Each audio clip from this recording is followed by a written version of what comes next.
دیارترین تیرۆری سەرکردە فەڵەستینیەکان لەلایەن ئیسرائیل لە ماوەی 2 دەی ڕابردوودا 27 یابی 2001 ئەبوو عەلی موستەفا سکرتێری گشتی بەرەی جەماوەری بۆ ڕزگارکردنی فەڵەستین بە 2 موشک لەلایەن ئیسرائیلەوە ئاراستەی ئۆفیسەکەی لە ڕامەڵڵا لە کەناری خۆراوە تیرۆر کرا.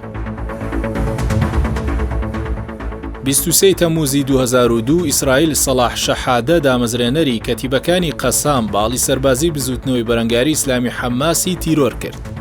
22 ئاداری 2004 هێزە داگیرکەرەکان لە بۆردومانێکدا شێخ ئەحمەد یاسین دامەزرێنەری بزوتنەوەی حەماسیان لە غەزە تیرۆر کرد.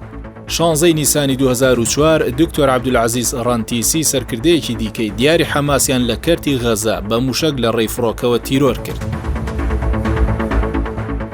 لە یەکی کانونی دووەمی 2009دا لە سەرەتای یەکەم جەنگی ئیسرائیل بۆ سەرکەرتی غەزە سەرکردەی سەربازی و سیاسی حەماس نزار ڕەیانی تیرۆر کرد. 15 کانونی دووەمی 2009 لە کاتی یەکەم جەنگی بۆ سەر غەزە ئیسرائیل سەعید سیام وەزیری ناوخۆی حکومەتی حەماسی تیرۆر کرد. 14 تشرینی دووەمی 2012 ئیسرائیل ئەحمەد ئەلجەباری جێگری فەرماندەی لیواکانی قەسامی تیرۆر کرد.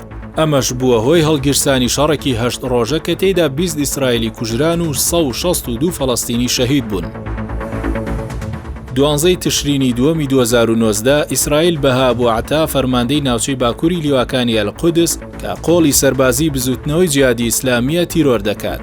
بزوتنەوەکە وەڵامی دایەوە و لە ماوەی 2 ڕۆژدا نزیکەی 450 موشک ئاراستەی ئامانجەکانی ئیسرائیل دەکات و بووە هۆی فلیزبوونی ژیان لە ئیسرائیلدا کە بووە هۆی زیانی 1 ملیار و 150 ملیۆن دۆلار. 5 ئابی 2022 ئیسرائیل لە بۆردومانکردنی تاوەرێکی نیشتەجێبوون لە غەزە تەیسیر جەعبەری فەرماندەی سەربازی لە سریەکانی قودس تیرۆر کرد کە شوێنی ئەبوو عەتای لە فەرماندەی باکوور گرتەوە. 6 ئابی 2022 ئیسرائیل خالید سەعید مەنسوور ئەندامی ئەنجومەنی سەربازی و فەرماندەی هەرێمی باشووری تیرۆر کرد.